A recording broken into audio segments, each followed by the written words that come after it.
This special Clever Extra is made possible by Rhode Island School of Design.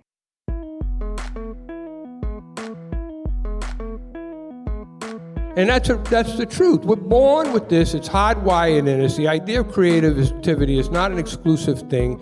It's how we manage the world. It's how we get ourselves through things. It's how we sort of wrestle with this incredible grand mystery of creation.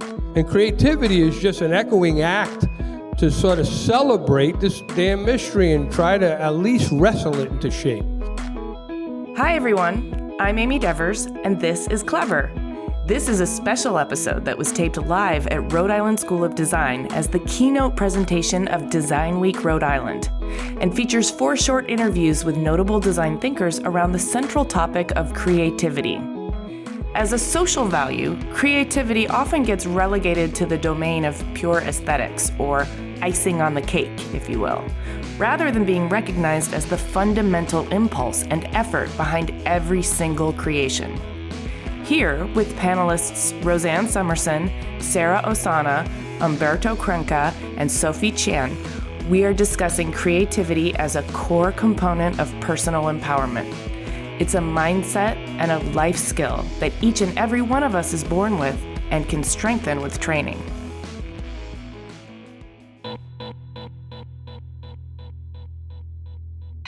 Welcome to Design Week. This is our 6th annual event. My name is Lisa Carnival. I am the co-founder and executive director of Design by Rhode Island. Tonight is a very special occasion at Design Week Rhode Island.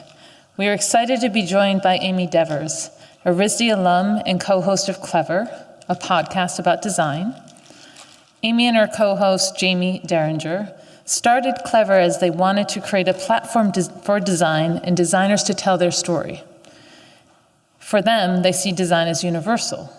In their words, every object, system, and environment in the built world has been designed. We agree. Design by Our Eye was founded to highlight design, and importantly, design's necessity. It's true, Rhode Island's design talent is vast and potent. It sometimes lies underneath the surface, but design is part of the state's DNA. For this, it felt an obvious quest. Tonight, Amy and her guests will take us on an exploration of how we understand and nurture creativity in all of us. It's a perfect finale to the Design Week featured speaker series. I'm excited for tonight's conversation with Amy and some of Rhode Island's creative superstars. Thank you, Amy, for joining us. And thank you all for being part of Design by Rhode Island and Design Week Rhode Island.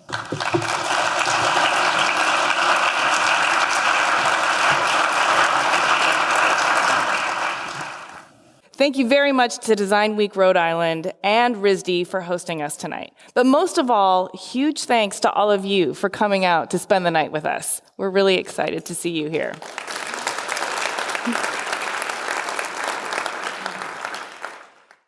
So tonight we're here to talk about creativity. And we need to dispel some of the pervasive myths that are still out there in our culture that are dissuading some people from owning their creativity, which we think is a really powerful and important thing for everyone to do. We think it's a fundamental skill set that applies across all industries, all areas of life, and ultimately all the complex challenges we face in the world. So empowering people to access and own their creativity serves everyone. Keep championing what I believe to be the ultimate human resource, creativity. So with that, let me give you an idea of how this is going to go down.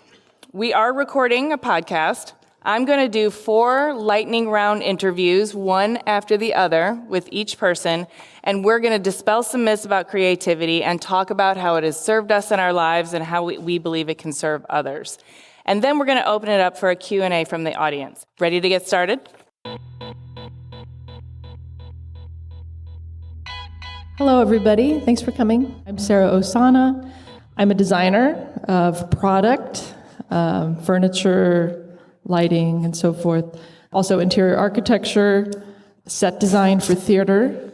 I also am the co-founder of ONG Studio and former co-owner, and an educator as well. And why I do it, it allows me the ability to affect the most change in the world in the most kind of efficient, quickest, and direct fashion, and to also collaborate with others, other like-minded people. How would you define creativity, and at what point did you recognize creativity as a necessary life skill? So for me, my personal definition of creativity is the ability to improvise within a given set of restraints. So I find that when you're limited in certain ways, or there's constraints, you have to kind of see things that maybe aren't there. You have the ability to create and kind of go down a road maybe someone else hasn't gone before. And for me, it really started at a young age. I struggled a lot as a child. I had a difficult childhood. I learned at an early age not to take things at face value. And creativity for me was a way to kind of add order and to a complex and unpredictable world. I actually had, I grew up in Arizona, in Tucson, Arizona, and I had a very mercurial father. He was actually involved in a lot of clandestine activities, not violent, but illegal nonetheless. And just to be honest with everybody, because I think authenticity is important in your story and owning who you are, he was a drug trafficker. We're in Arizona. He stopped when I was in my 20s, but what it did was I had a lot of instability as a child. We did amazing things. He was an amazing father in certain ways and an amazing parent. We would travel and do all kinds of amazing things. I had a motorcycle at 5. I was flying an airplane with him at 8. We traveled all the time, but then he would disappear for months at a time. So for me, creativity was a necessity. It wasn't a luxury or an aesthetic pursuit. It was the way that I kind of imposed order and predictability in a situation that I struggled with, being kind of surrounded by adults who I necessarily couldn't really depend on. That's interesting to hear you say that, because most of us kind of associate in a general way of creativity as a way of thinking outside the box and coming up with ideas that kind of cut through established protocols. But you needed creativity to make sense of your world and to find some things that you could rely on. Can you give us some specific examples? I spent a lot of time alone, and if I wasn't, I was with a lot of adults, like I said. So I was using make-believe and art, and at the time, I didn't know it was design at the time, but design to kind of define a world for me that made sense around me. For example, my mother put me in a lot of art classes and a lot of kind of enrichment, which was great. So I did the ceramics class at the Tucson Museum of Art when I was probably about 6. And I didn't realize it the day that I went, but half of the class was blind students. And so I befriended this boy, and we were doing, like coil pots and pinch pots and so forth. And he did this mask, like a face. And it was the most amazing thing. It was actually leagues above anything that any of the sighted students had done. And it just reinforced in me something that, you can't take anything at face value. And creativity really kind of is all around you and is a tool, for anyone to kind of use in their experience. It sounds to me like it was also a way for you to process emotions that you might not have had language or a voice for. Maybe you didn't have ears that were sympathetic to what you needed to process, or maybe you didn't even have the language to articulate it. Mm-hmm. But through creativity, you could express and process and sort out what was going on in your life. And in many ways, sort of, you learned early that you had to create your own life and your own path for yourself. It's funny because I identified pretty early that I had a knack for these things, like I said, in the arts and painting, drawing, and music. And then it also kind of translated eventually into athletics as well. So that's my next question. Yeah. What's a myth about creativity that you'd like to dispel? So I think one of the myths I'd like to dispel is that it's kind of focused on these certain disciplines that are expected, that everybody understands in the arts. I mean, For me, what I struggled with so much growing up was as I got older and I realized I could collaborate with others in sports, I found that I had to compartmentalize myself. So I was like the artist-athlete or the athlete-artist. And I actually think creativity is born of rigor and discipline and mastery of something. In my case, it's many things, but with athletics particularly, I feel like my sport was basketball. I played Division I basketball in college. I think sports are extremely creative when you have mastery of something, you're collaborating with others, and you improvise in a situation that you've trained over and over and over again within. And it's when in sports, it's more akin to being in like a pocket. So you're in that pocket or like in the zone, what people call in the zone, when you've done something so many times you don't think anymore and you don't have those kinds of limitations on what you can achieve or imagine, and then you're doing it with all these other people, and it's really an intoxicating experience to experience that kind of like physically and sensorially, emotionally, and artistically. And I believe actually that creativity, I think we're all born creative personally. That's a worldview that I have. I think everyone is born creative. We're all born creative in our own individual way, and it's kind of like life and the restrictions and the desire culturally that we have for predictability and fitting in that kill that in us. And if you can have people in your life that are champions of who you are as an individual and who nurture that and who are mentors for you and who can show you a path for your own voice, and that can happen at any age, really, then it kind of allows that creativity to come out. And it could be in any form. I mean, I think that the sports thing, I think, is related to like, for example, dance. Dance is considered a kind of creative pursuit, but I feel like I see dancers more as athletes. In some ways, I was like, oh, I should have been just in dance. I don't know if I would have been good at it, but, because I think that we have, as a society, we legitimize certain types of creativity and not others. And I think that we're doing a disservice to kind of the abilities that we have as a collective and what we can bring to things and bring creativity and design thinking into everything that we do. Agreed. And speaking of that, I know you've been doing a lot of research and investigation into design for well-being and the aging community. Mm-hmm. And I wonder if you can talk about how creativity applies here. So what I didn't mention was that my father passed away last August of cancer. And that was a huge shift in my life and my focus and what I've been doing. So he lived for about 2 months after his diagnosis, and in that time, we went to the Mayo Clinic for a second opinion, and I was thrust into this. I took a leave of absence from O&G, and I was thrust into this healthcare system. And of course, the Mayo Clinic is, one of the premier ones, but he was 66, so it was just, in general, kind of the healthcare experience and what you go through as a caregiver and your family. And then he went directly into hospice because he opted out of treatment. So that experience personally, I thought, the first thing I thought of doing when I went through that with him was, I need to write a letter like, this is ridiculous. I can't believe there's not more attention being paid to this. And then I was like, no, I don't need to write a letter. I need to solve this through design. And I started my Studio Mo, Michael Ossana, named after him.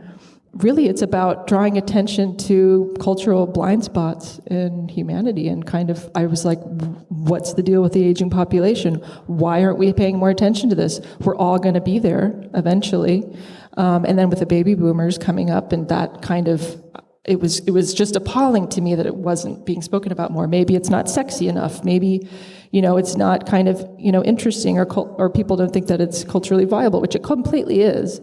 I think in many cases it's that people don't know what to do, right, because they're not flexing their creative thinking muscles. Exactly. So I created the studio to try to give an umbrella to the sense of like the issue of the aging population in society, rethinking hospice design, rethinking healthcare, and assisted living. And I have a research fellow and a colleague who is my process architect, working out of Portland, and we've been doing all of this research, kind of preparing a presentation. We would like to do a symposium or some sort of think tank on it, and then just start to really draw attention to this subject.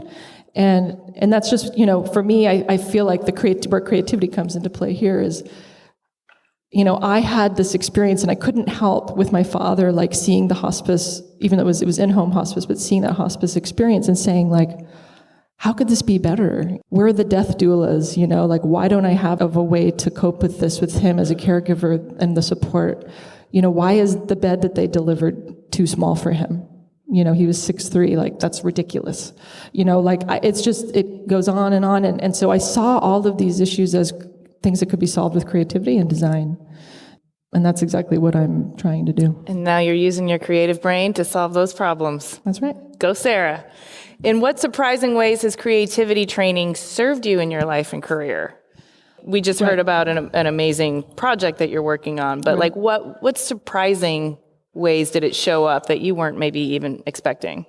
Well, Rosanne was talking about all the businesses in the area in Rhode Island. And for me, I started O&G Studio 10 years ago, co-founded it, and at the time, I hadn't studied business, I hadn't studied finance or any of these things, and I actually just applied creativity and design thinking to, the entire process from the ground up, to the point where, we were designing Excel, we were taking Excel and customizing it for our order boards and for everything that went within the business internally, to like process creep in the shop, to like, hiring and HR, and just kind of diving in and again, like seeing things, I really think it's about seeing things differently, or seeing things that maybe others don't or may not be there. It's a broad answer to what you're asking, but I think the 10-year tenure that I had at my studio is an example of every day was an exercise in creativity. So you started a design company and you designed, but you were actually applying a lot of your creativity to the business aspect of your design company. Yeah. It was honestly, and a lot of people here who have companies like this will agree, you end up kind of doing more of that than the designing, when you're in the middle of it, and then you try to carve out the time to design again after. I'm sure Burt's dealt with this with AS220, like you think you're in the middle of it, and then all of a sudden it's meetings and this and that and numbers and that. But actually, I really enjoyed that part of it because I saw that as an outlet for my creativity. And like Rosanne was saying earlier about being agile, nimble, really looking at a problem and seeing that all the different facets of it, and maybe solving it in a way that's unpredictable, and applying it to yourself. And I think, with O&G, I feel the 10 years that I was with it, it was very successful. It achieved what I wanted it to and made a name for itself in design and in domestic manufacturing and identity. So I was happy with the outcome. Thank you, Sara. Thank you.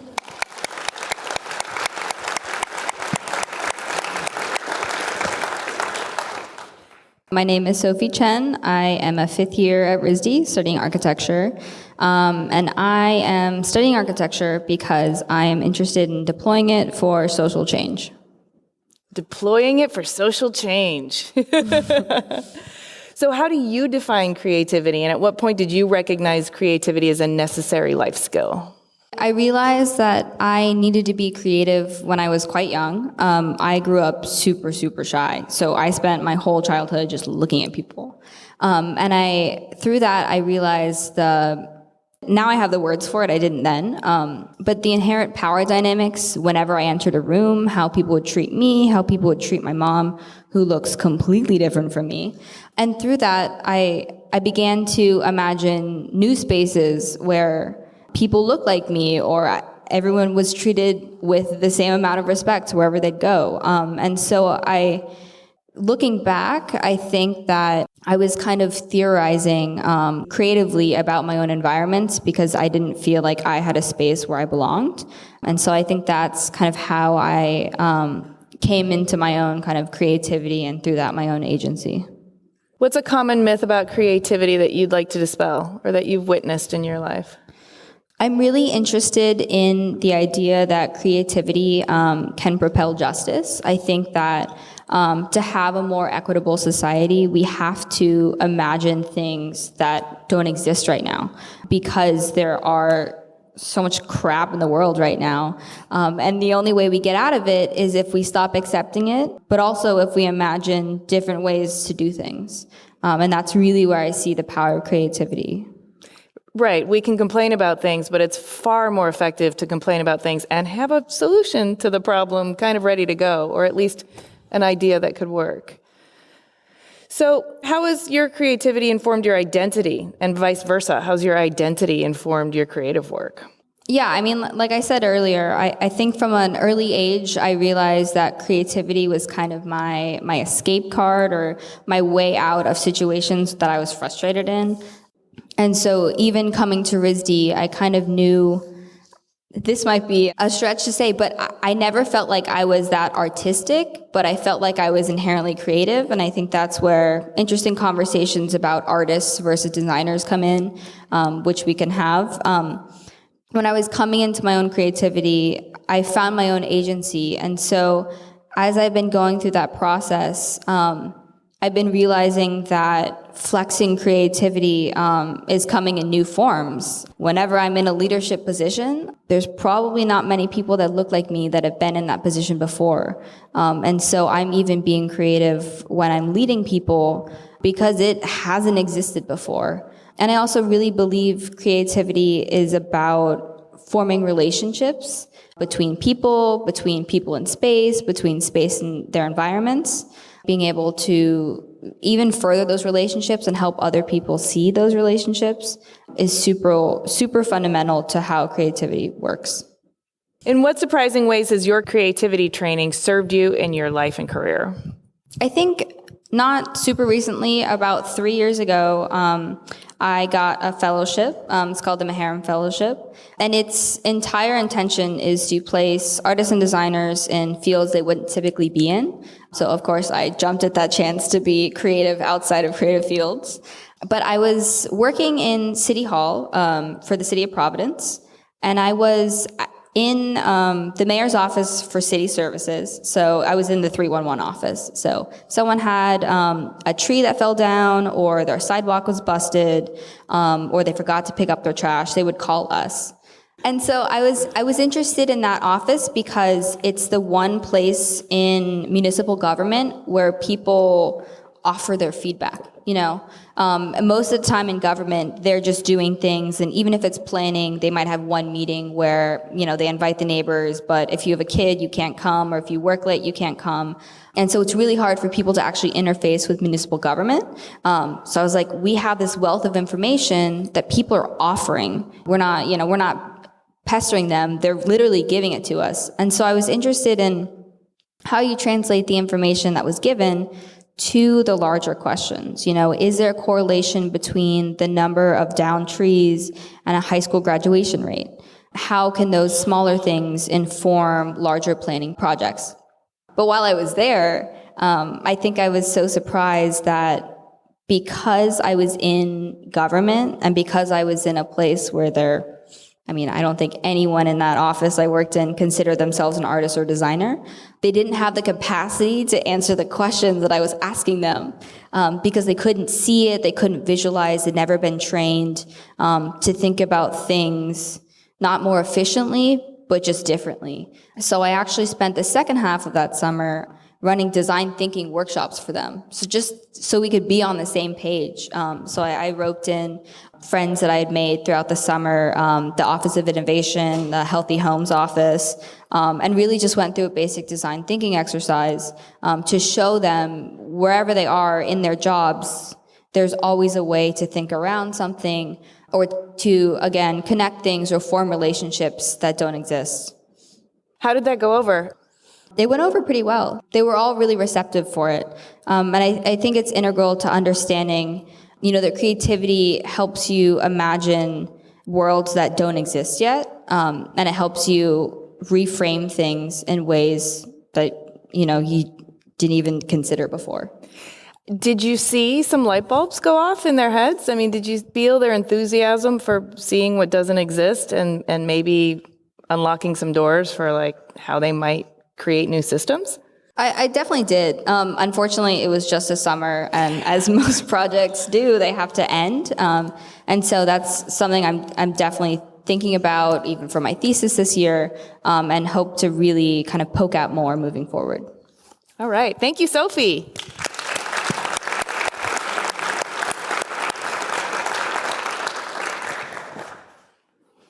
My name is Burt Crenca. I'm an artist. I'm formerly the founder and artistic director of AS220 for 30-some-odd years. Creative community that developed 3 buildings in the city that has an equal pay policy and open, unjuried, and sensitive environment with multiple points of access. Next question. How do you define creativity, and at what point did you recognize creativity as a necessary life skill? Didn't happen that way at all. Tell me how it did happen then. I'm a first-generation American. The word creativity, I don't even think was used in my household my entire upbringing. There was no room for that. They both worked. My parents worked in factories. There was no art in the house. My father sang a few lines from O Sole Mio over and over again, and that was about as much culture as that I had.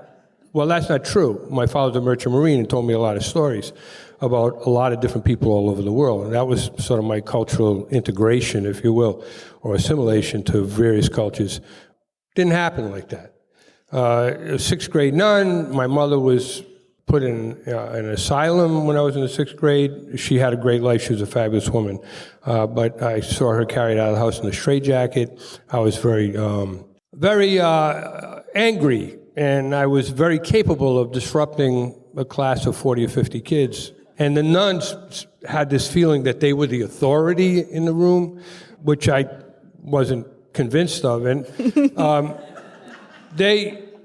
this one time, she was walking down the corridor, she had a book with little elves on it, and she said, walk by me, and she said that she wanted these drawn large for the blackboard when they used to decorate the blackboard. Pretty creative enterprise in and of itself. She walked by me, and it always puzzles me how I got adults to act like children, and said, you wouldn't be interested in walk by me. And I said, whoa, wait a minute. What is it you want me to do? I spent all night making sure these were perfect, because this was a challenge, and I wasn't losing, because there was a little power struggle going on.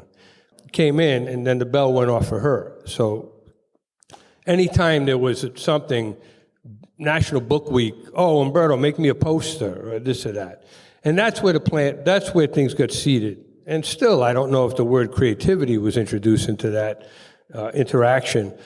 But it brings up a different point to me. You know, art and culture and design is a privilege in this country, not a common experience, exposure to these things. And that is appalling. And certainly more countries that are far more progressive, far more enlightened in terms of exposing young people to these processes and this way of thinking, which is better for everybody. Where were we?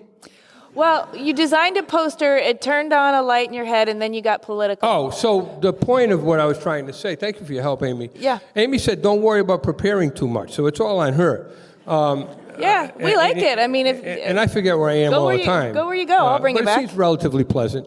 The point I want to make is, like, I've done a lot of talks, and I've done a lot of talks to middle school, high school kids, college kids, and almost always, if I ask who identifies as an artist or a maker, if you will, or generally, if I ask them the question, they can remember a single person who gave them positive reinforcement when they were very young. And if I ask the same question to the people who do not identify as that, they can remember a single person who discouraged them. It's as simple as that. We are all born, obviously, creative. You want to talk about my purple sneakers, right? Which obviously are the best shoes at the panel discussion here. And for your podcast people, they're purple, velvet-covered sneakers. No, they're good. The socks are good. Come on, right? But it raises a point. You know, a lot of times when I'm talking to middle school kids or young kids, I'll say, you're all artists. What are you talking about? I'm not an artist. My cousin's an artist. He can draw a dragon. And I say, well, Jesus, you don't look like the kid next to you. You got up in the morning and made aesthetic choices about an image that you want to project to the world. And every single human being does that on a daily basis. I want to be a wise guy today, I put my leather jacket on. I want to lay back, maybe I'll do tan, right? That's the truth. We're born with this. It's hardwired in us. The idea of creativity is not an exclusive thing. It's how we manage the world. It's how we get ourselves through things. It's how we sort of wrestle with this incredible grand mystery of the creation And creativity is just an echoing act to clumsy to sort of celebrate this damn mystery and try to at least wrestle it into shape. And then every single human being, in every creative act that they do, they're adding to the vocabulary. That's what it's all about. When you talk about a kid from a poor neighborhood as opposed to a kid who comes from a wealthy background, it's a matter of vocabulary. When I taught at the Rhode Island Training School, the juvenile prison, I would say, do you know the word you or chroma? They didn't know that. I say, you know the word carburetor? They knew the word carburetor, right? It's a matter of vocabulary. Now, that vocabulary can support an elitist, classist way of thinking, or that vocabulary can be offered to anybody and everybody, and that's our public education, isn't it? Right? Hey. I don't know where we are. You want to go backwards now? Let's go to another question. I have a question, because I love everything you're saying, but I do need to wrangle you a little bit. Please. At some point, somebody asked you to design a poster. Yes. You had no exposure to creativity in your family, in your household. Yes. So that turned on something for you. Between the poster and founding AS220, which is a mission to provide a creative work, and what happened for you personally? A little bit of positive reinforcement that got repeated a few times over and over again when I did it again and I did it again. But I wasn't a practicing artist by any stretch of the imagination. I was a practicing semi-wise guy, right? And I volunteered myself into a program which was run by a drug rehab program. It was an outreach program. And I was in an encounter group one time, and I was sitting there, and some of these ex-heroin addicts and addicts of different types, I wasn't a heroin addict, asked me what I did besides being a wise guy, because they said, you're not really that good at it. The response was, the intuitive response was, oh, I'm an artist. Because that had been reinforced in me, even though I wasn't a practicing artist. So they said, why don't you go to the art store and get some stuff and start making some art? And I remember I went into the art store, and I walked around, and I started to get incredibly anxious. There was so many things there, so many choices. No one had trained me. I left. I didn't buy a thing. I didn't ask a question. Then in another session, I was questioned, like, did you go to the art store? What's going on? And I says, oh, yeah, whatever. Yeah, I went, no, what's up? And I told him. And there was a RISD student who had some issues with alcohol and stuff and was involved in the program. And she says, I'll take you to the art store. And not only did she take me to the art store, and this goes back to the whole class thing, she took me through RISD, through some of the shops and stuff. And I'm like, oh my God, you can do this? This is unbelievable. And then the other thing that was so profound, in them days, RISD's museum was really difficult to understand where the entrance was and everything. It looked like another mansion on the street. They hadn't built a contemporary part of it. I'd never been in the RISD Museum in my life. I grew up in this town. I didn't know it existed. And she took me to the museum, and she said, this place is for you. And I went there every week, and I would stare at paintings like so intensely. I'd stand for like a half hour in front of one painting with the hope that somehow it would make an impression, and when I went back to my studio, I'd be able to do what I saw, which took a whole long time to be able to do that, and throwing paintings and punching walls and stuff. That was the wise guy side. Then I'd label the holes in the ceiling, frustration 1, frustration 2, That's the creative side. That's some good art, right? Yeah. Maybe I can go into a museum, punch some holes. Be great. Can I do that over here, Roseanne? So anyway, and then like the next question, all right? Do your job. I'll let you do your job. Well, clearly, that validation, that reinforcement was an incredible catalyst for personal transformation in you. Absolutely. And then you've turned around and you've created a space and a mechanism and a mentorship system that allows for creativity to be introduced to people who don't necessarily get introduced to it by family, academia, and culture. And a lot of people. Yeah. And that's a really important thing, because if it belongs to the community. I agree. It belongs to everyone. And the problem is, as a culture, we still think it's for the creative types. But the creative types are everyone, and it doesn't mean that if you learn to harness your creativity or leverage your creativity, that you have to go in a creative profession or what's considered a creative profession. It just means you now have a really useful skill to bring into anything you choose to do in life. But you've said something to me that you witnessed personal transformation close up. And you've been there when you've seen it start to happen. What is that? What does it look like? Well, I'm going to give you the example of Angel Newman, who is now program director at ASA 20. She started at ASA 20 when she was 14. Her and her sister used to, in a very crowded house, used to do some dancing in front of a mirror and got involved with our youth program. It's kind of a long story, but that providing a simple venue and opportunity for her to evolve, that woman now is the director of program master. She became the director of the youth program. She became the director of programming at ASA 20. She just finished her bachelor's degree and just started on her master's degree. And she's a mom with 4 children that she's raising brilliantly. So that's the kind of thing. I've seen, But it all started with? It did provide the opportunity for her to be able to express herself, evolve that, get positive reinforcement, and what that does for our self-confidence, the way we perceive ourselves, and all of that. Every human being and living thing, man, there's stuff going on up here. I don't care if you're 2 years old. There's a whole kinds of processing. There's a lot of observing going on. And without the ability or without the opportunity to be able to express yourself, it's the most stifling, maddening thing. And when we create opportunities through different mediums and vocabularies to be able to allow people to take those observations and share them, because this mystery, fundamentally we do it alone. And at the end, we're alone. It's pretty challenging, and I think communication is key to it. And when we talk about empathy and we talk about changing the world, how do those things come about? How do we evolve that if it isn't through communication and getting to know each other? And how do we get to know each other if it isn't with our clumsy efforts of communicating in one way or another? And all of the art forms and design, we express it in a chair. This chair says something different than those chairs, much like what Roseanne was speaking to and what Lisa was speaking to early on, so eloquently. I can speak English, kinda. I don't know. Where are we now? Time for Roseanne. Did we use all Thank our time you, yet? Burt, Crenca, oh, no, we got, no, we talking about, don't we ever? Oh, all right. Thank you for the opportunity, Amy.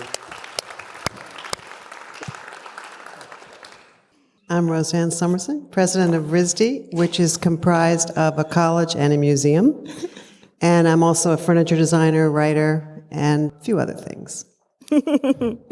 How would you define creativity, and at what point did you recognize it as a necessary life skill? I would define creativity as following Burt on a panel. I think Burt touched on it, but within the root of the word creativity is creation. And so I look at creativity as thinking about creation from a unique and individual, independent voice.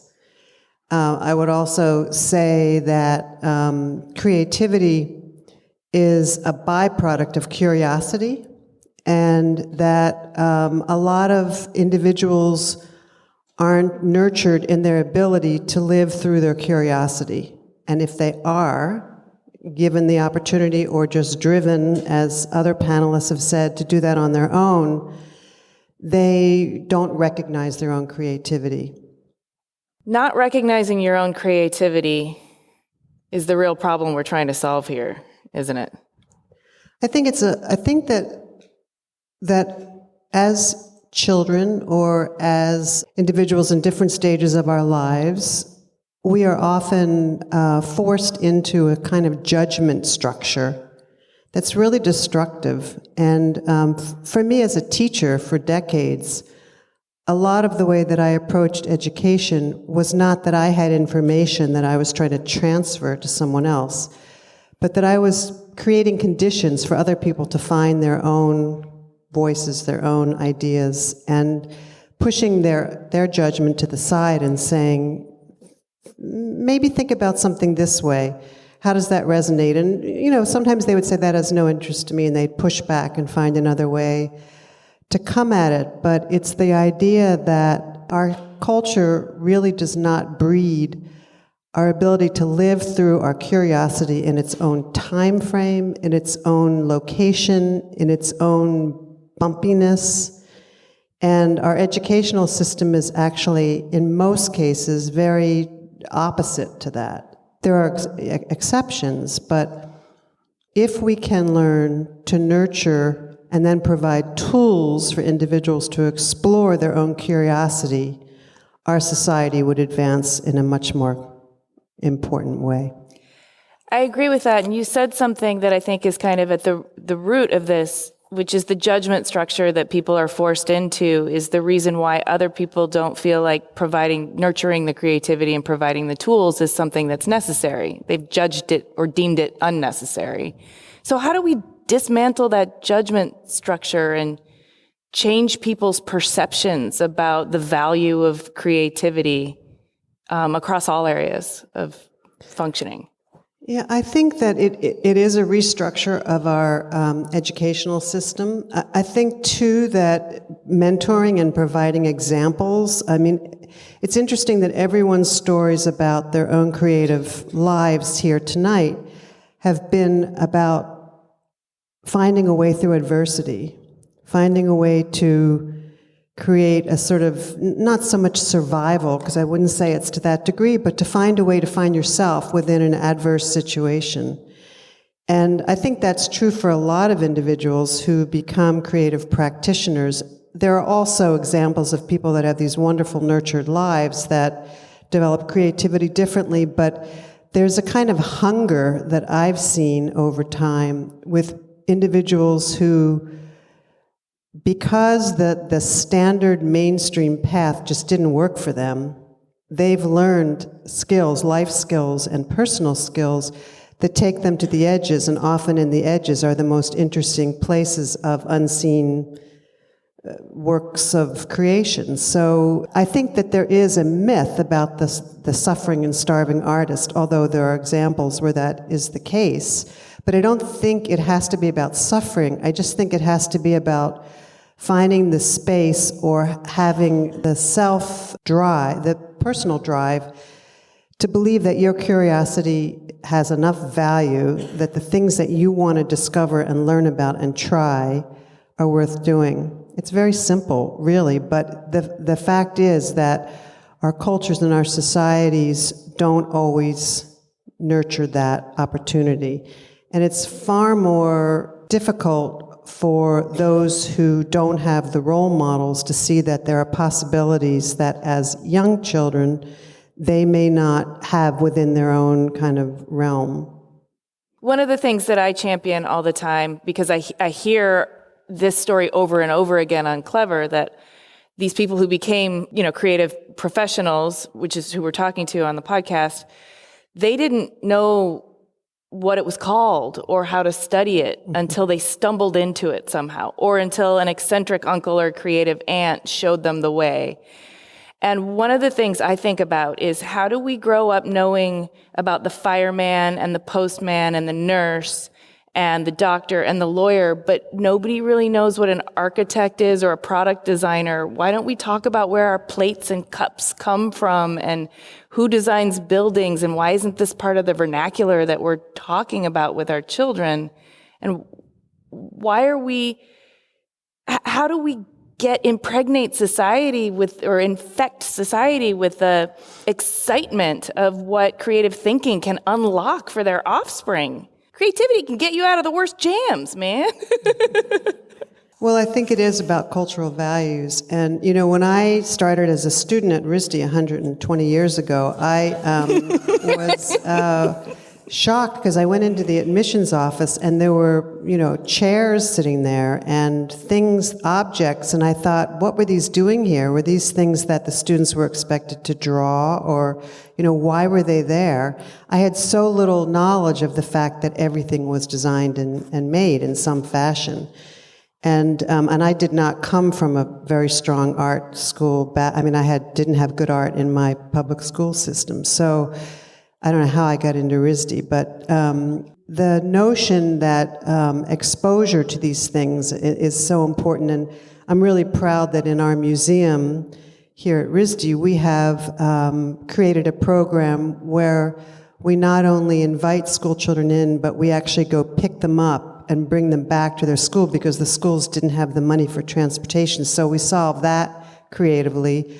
And then when the kids come to the museum, we give them all tickets to bring their families back for free. So it's this notion of getting that into the ethos of the local community, which is really important because that can be the spark that everyone's talked about here about being exposed to something that opens up an entire world.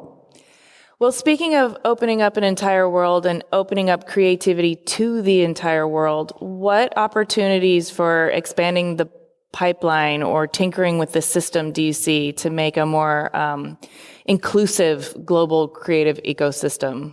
Yeah, I mean, one of the big things that concerns me is that a lot of the judgment piece has a lot of bias built into it. And so it's something we're working on really intentionally here at RISD to understand that actually the difference of voices and the difference of life experience and cultures is an incredible incubator for creativity.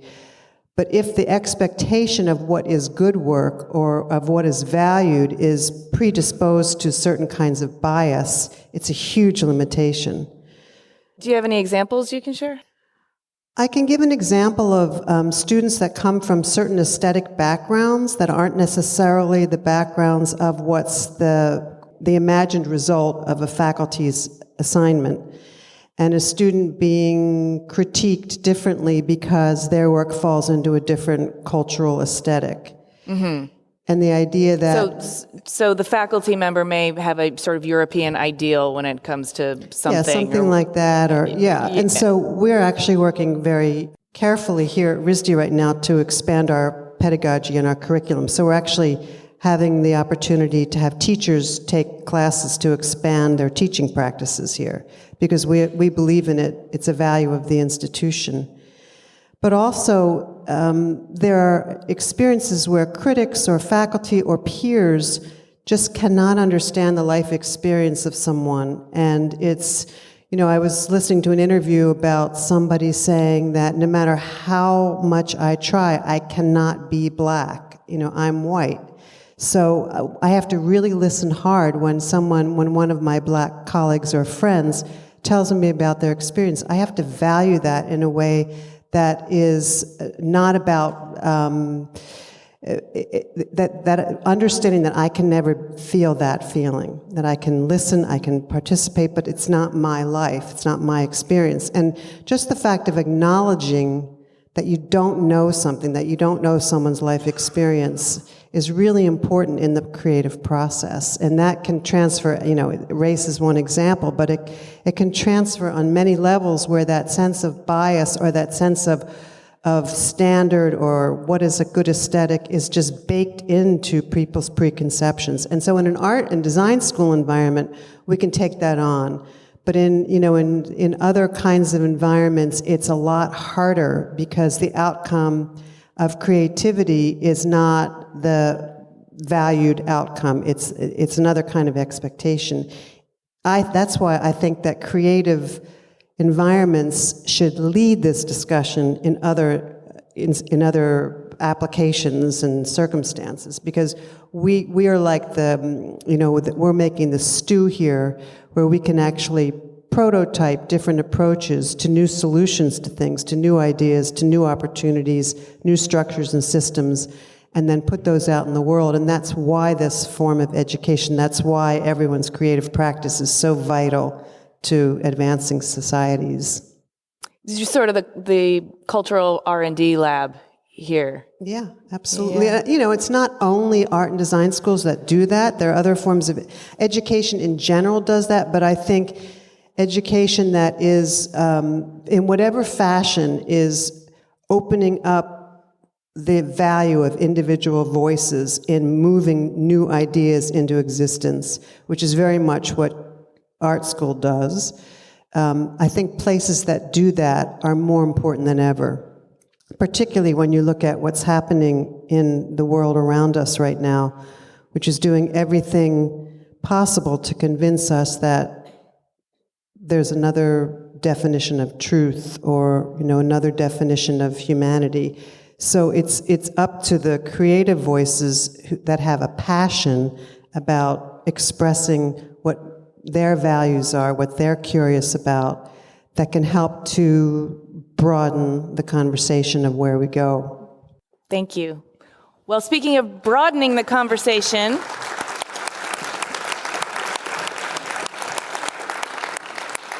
I want to invite all of you to join the discussion. So if you've got a question, come on down. Thanks to all the panelists. This was a very stimulating conversation. I want to put this question to any of the panelists that want to ask it, but Sara had brought up an interesting point about authenticity being sort of at the core of functioning creatively.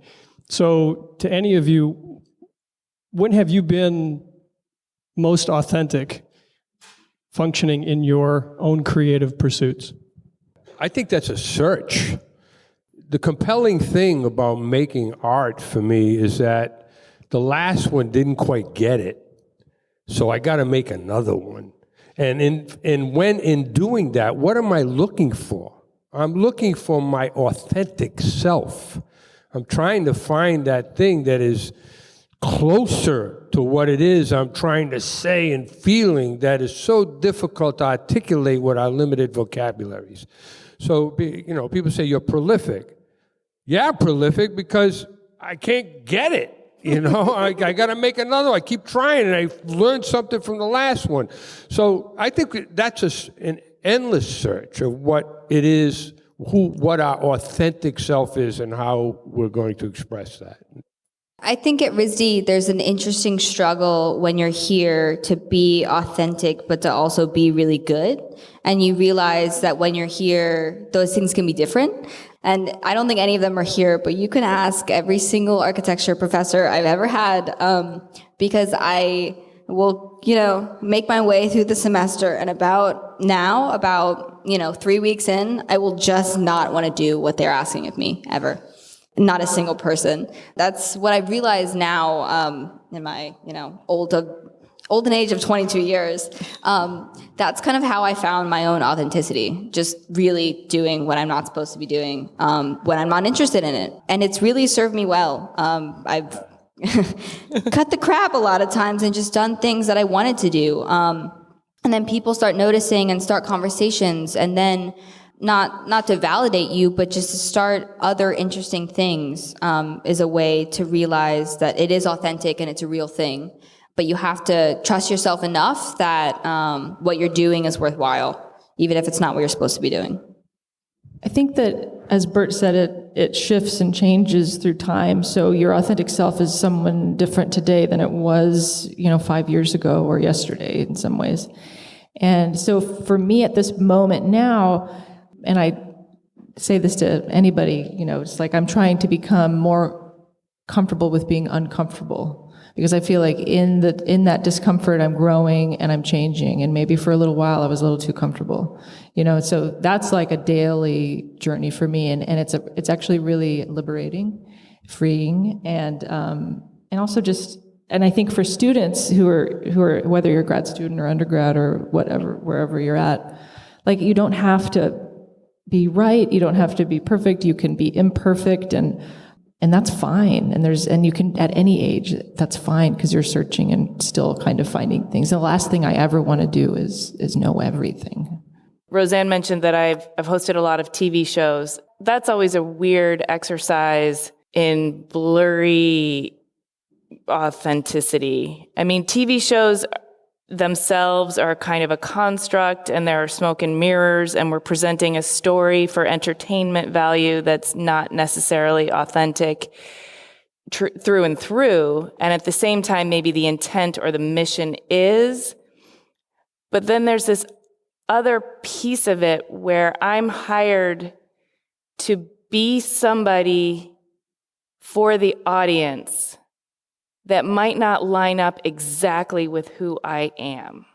But in order to do what is authentic to me, which is show up, work hard, and do the best I possibly can, and also achieve the greatest outcome within the parameters, that means I have to conform a bit myself.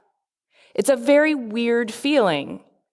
And I will say that if you aren't aware that that's what's going on, which I wasn't all the time, I had to learn that about it, it can feel really awful.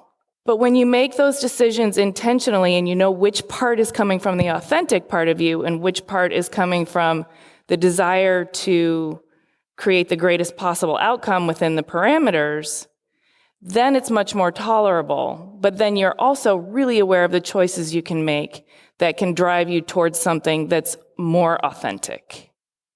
Who's got the next question? I was particularly interested by President Somerson's point in sort of cultural hegemony in design. I grew up in Singapore, so it's an incredibly sort of small and creative place, but still when I learned design and I was privileged enough to have a design education in high school, we still sort of laud, I think, the best of design as the Bauhaus or all these examples in Europe, which is great. But when we talk about, for example, where I grew up in, it's sort of seen as an outlier rather than a standard. And that makes me particularly interested because I really rarely see sort of good examples, good Asian examples, for example, of design when I'm studying, classical design and what the 30s and 40s, what the Bauhaus, for example, contributed to it. And I'm wondering in sort of expanding design pedagogy, for example, even if it's aging, for example, we talked about, and different cultures age differently, obviously. If you come from an individualistic culture, it's more lonely. And from a collectivistic culture, sort of, you come back and live with your children, for example. So I guess as designers, how do you question your assumptions? You don't know what you don't know, but how do you sort of engage with an environment or a team or a product and realize you have assumptions? Like when do you realize that? That's a really good example of the bias piece, because if you look at the work of the Bauhaus designers and the Scandinavian modernists, they were influenced by Asian design. So you're looking at it once removed. So my work with students was always about looking deeply into their own personal history, whether it's, their duration of their lives or the duration of the lives of their ancestors or the cultures that they come from. Not everyone has the luxury of knowing that, but I've done design workshops in countries around the world, and initially in countries that don't necessarily have strong design educational systems, the first reaction is to imitate something that is a successful design or a successful design idiom. And the minute we break it down into the kind of symbols or textiles or something that has to do with, a personal history, that's when the design starts to get much more interesting, when people start to bring in their own vocabulary into the mix. And I think that that's something that has also been very interesting to watch in terms of East-West, because there's, I would say, right now, incredible creativity coming out of design cultures in Asia. Again, for thousands of years, that was the case. But then there became this sort of Eurocentric definition of what was good design. It's changing so rapidly now to something else. So I would just say that to trust in the things that are parts of your own history, whether they're national or cultural or whatever, or experiential, and use those as instigators in the way that you create your own work. So the discussion about judgment was really something that I thought, I've dealt with in my own life, but I know a lot of people I've talked to about creativity have been like, oh, I'm not creative. It could be about anything, right? It's like, oh, let's go do a painting class. Like, oh, I'm not creative. I don't want to do that. So I was curious what any of the panelists thought about. What would you say to encourage somebody who's not creative in a traditional sense to keep trying and keep embracing that side of themselves? Well, the first question I think you should ask is, who told you that? Because there's probably a story there, just the answer to that. And I think thinking about that, who told you that you weren't creative, whether it's you or someone else, if you can kind of dig down, you can move that to the side, because it's probably somebody that wasn't out to help you. or at least around that issue. But, I think the hardest judge is ourselves, and Burt was saying that he keeps making work because he's trying to make something that he feels gets it. I mean, we're all judging ourselves all the time, and it can be seen as a positive thing where it's instigating the next piece, or it can be seen as something that gets in the way. And if it's getting in the way, it's not a good thing. It's an issue. Yeah, I got to give you an anecdotal story, and I hope you see the connection to your question, but you may not.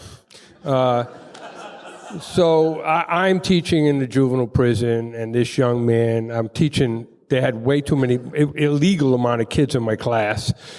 We fixed that later, and at the end of the class, one of the kids come up to me, he's all pumped up. He's in jail for a very serious crime. And he comes up to me, pumps his chest up, I'm getting anxious, a little scared, and he says, I see what you're trying to do here. He says, you think you're going to change me, or us. He says, you ain't changing me, man. He says, I'm a career criminal. And I got nervous. And then I paused. And I says, you know what? You're not very good at it. He said, what are you talking about? I said, you're in jail. Right? A little creativity may even serve your profession. I was serious. And when you talk about judgment, I took the judgment out of it, right? I wasn't judging his chosen profession. And the other thing I said to him, I said, don't be offended if I spend a little more time with the other folks who haven't decided what their career is yet. I won't try. That kid supported me from that point on. It was unbelievable, right? It was unbelievable. And it was just a moment. Now, I could have acted off fear, but I suspended judgment for a second, and that accomplished something. I also think it's a problem of education. I went K through 12 public school, and not once did I have a class on design. I had classes on art that meant you draw. I'll say it right now, I am not a very good drawer.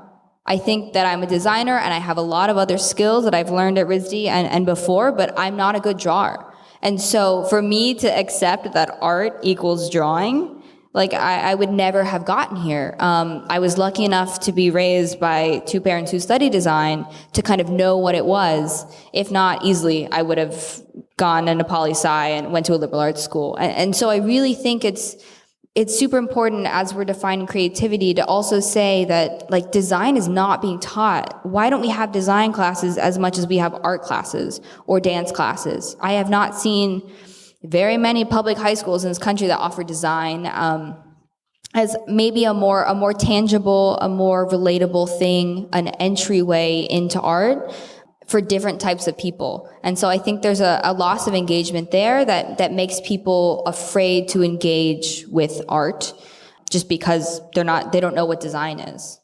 And I'll give you something really practical that you can take to your friend and actually apply right now. I think at the root of everyone who thinks that they're not creative is just that they're afraid to be creative because it's vulnerable.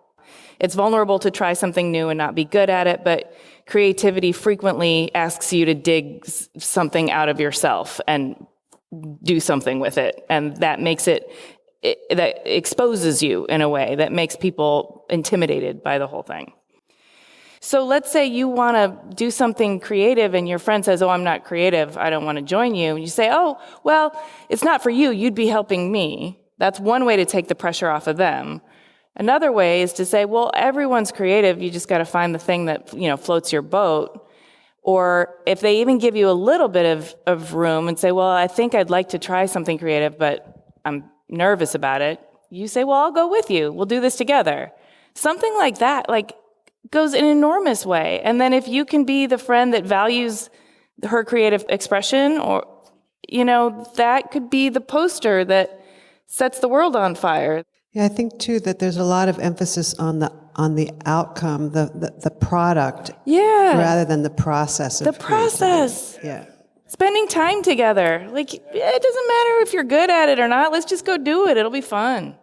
I think there's another thing we have to deconstruct here, and it gets back into that vocabulary thing in terms of accessibility of these things. You know, one of the ways I approached, I used to teach different drawing classes and stuff in the prison, and one of them was, this prison thing's really informing this conversation for me here, but kid would say they didn't draw, but he just wanted to hang out in my class because they said I was a wacko, and he wanted to see what it was about and everything, and I said, what do you mean you don't draw?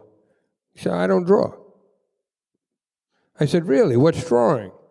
And over a period of conversation, Socratic-ish, right, I get him to finally say it's making marks on a piece of paper.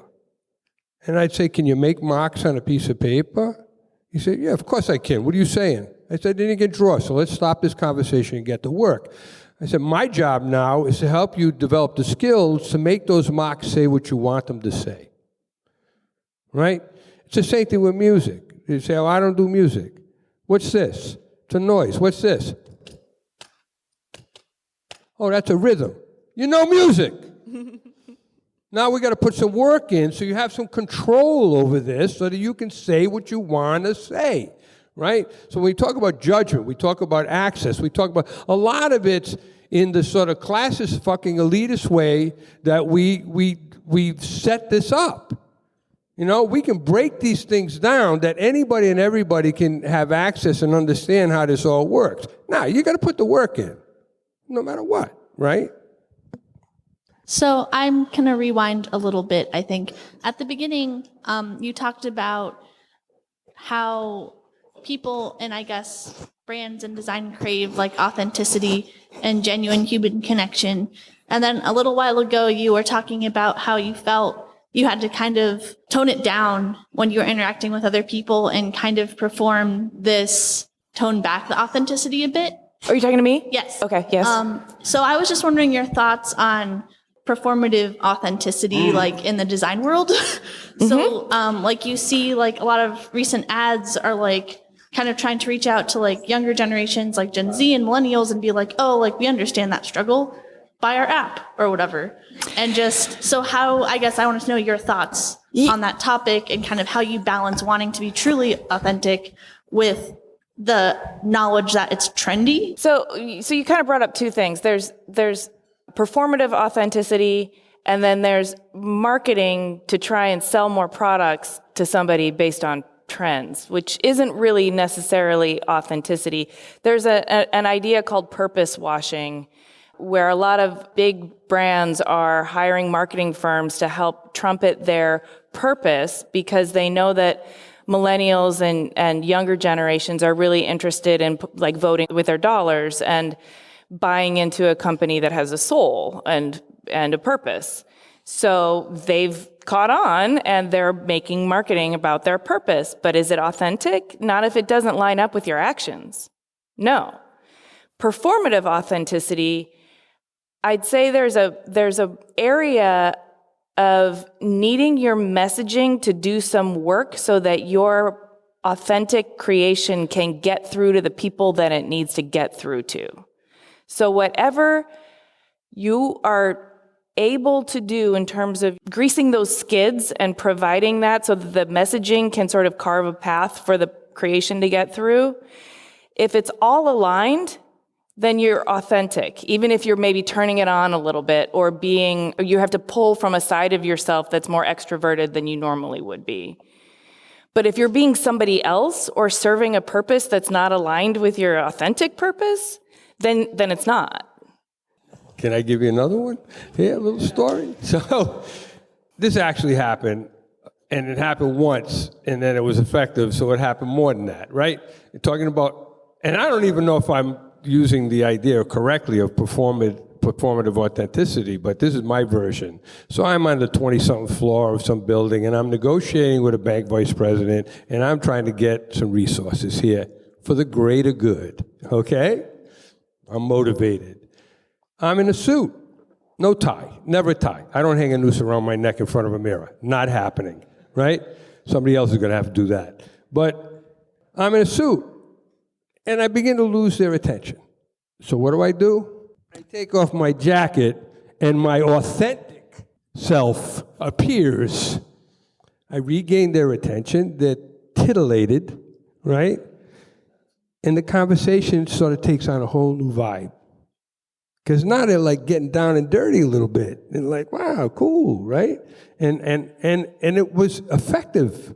And I did it again and again. And I started to realize that the person that I am, because when I first started interacting with people in power, I was shy, reticent, felt overwhelmed. I didn't know the language. I was so damn intimidated, you know?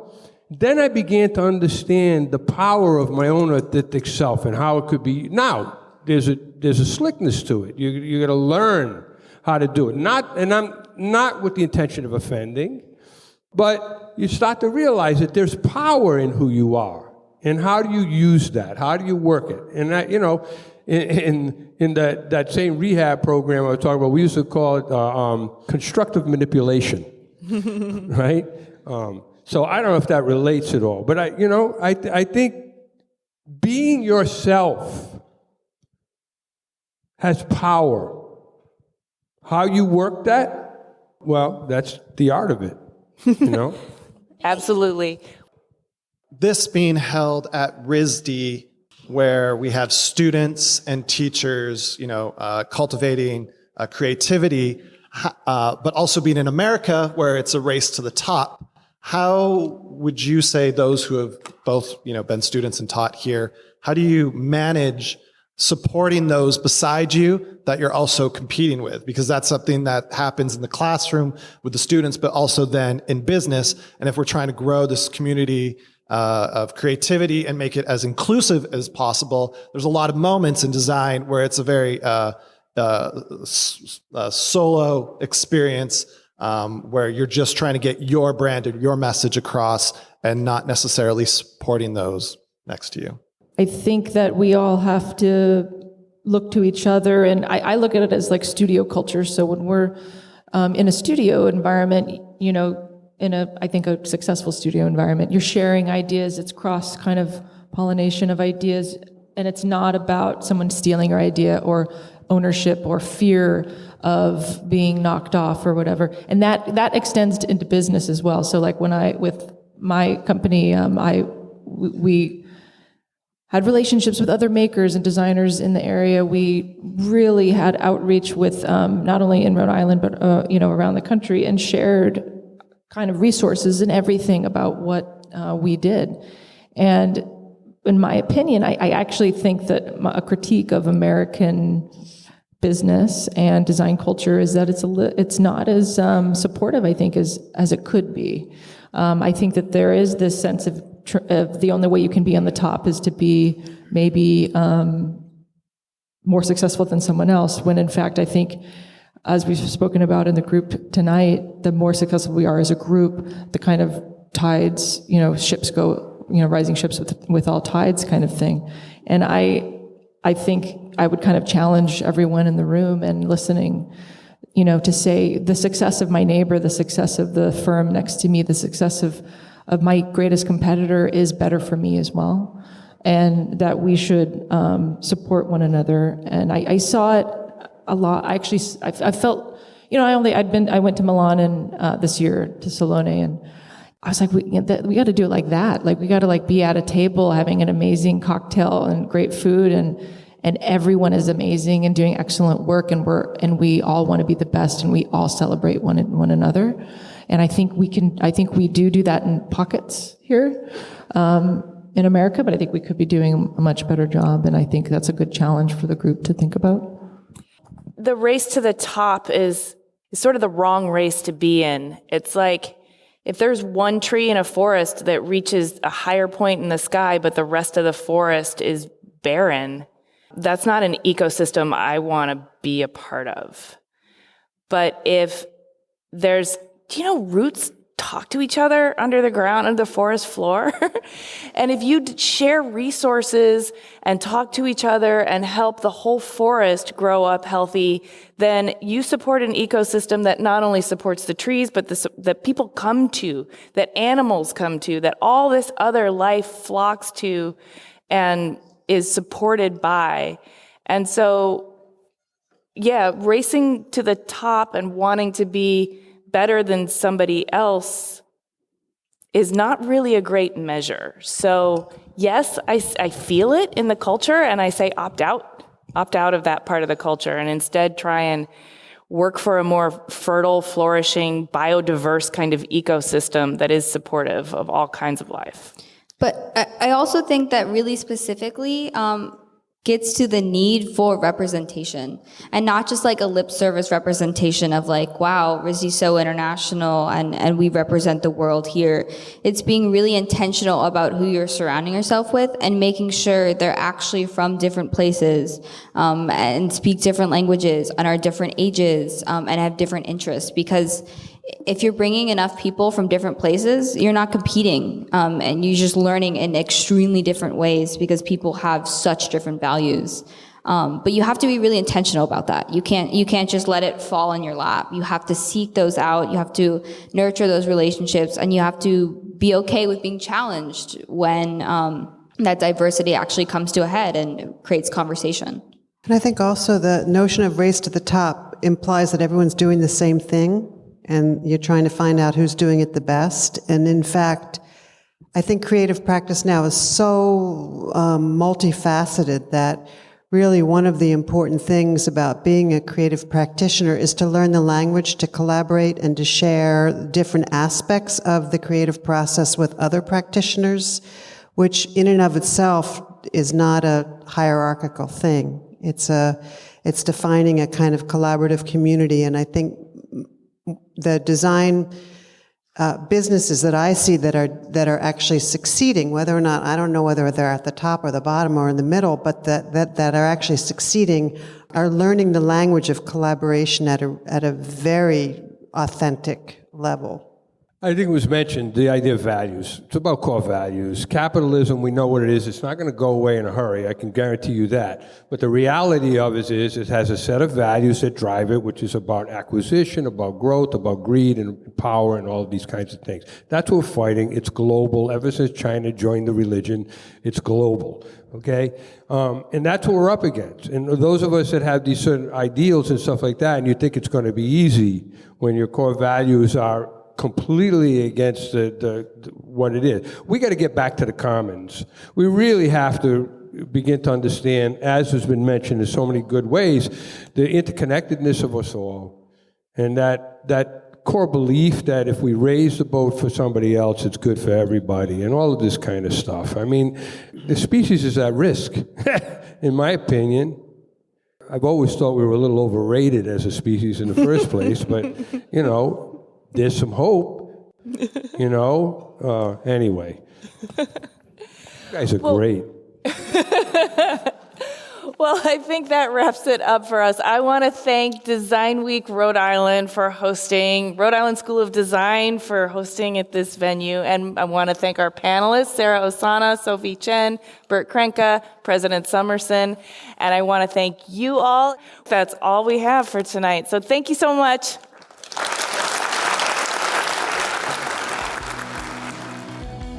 Thanks for listening. For more information and links to RISD, Designed by RI, and our special guests, read the show notes, either by clicking the link in the details of this episode on your podcast app or going to cleverpodcast.com, where you can also sign up for our newsletter.